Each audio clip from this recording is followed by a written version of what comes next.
गणपती बाप्पा मोरया. मी संजय गेगडे आणि टोफे app team घेऊन येत आहे आपल्या लाडक्या बाप्पासाठी 10 दिवस 10 प्रसाद ही सिरीज. आज आहे आपल्या सिरीजचा 9वा दिवस आणि आज आपण आपल्या लाडक्या बाप्पासाठी प्रसाद म्हणून घेऊन जाणार आहोत मलाई बर्फी. मी पुन्हा येईन, मी पुन्हा येईन, मी पुन्हा येईन असं म्हणत आम्ही गणेश उत्सवाच्या या सिरीजमध्ये 9व्या दिवशी पुन्हा परत आलो आहेत हॉटेल उत्सव या ठिकाणी.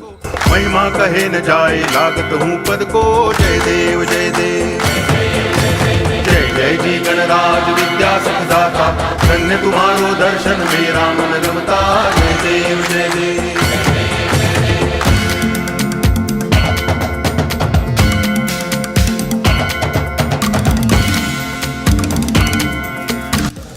मलाई बर्फी खायची असेल तर ती फक्त हॉटेल विसावाची. आजच आपल्या लाडक्या बाप्पाला प्रसाद म्हणून हॉटेल विसावाची मलाई बर्फी टोफे ॲपवरनं ऑर्डर करा. तर आपण भेटूया पुढच्या ब्लॉगमध्ये. तोपर्यंत आपल्या पेजला लाईक करा, फॉलो करा आणि शेअर करा.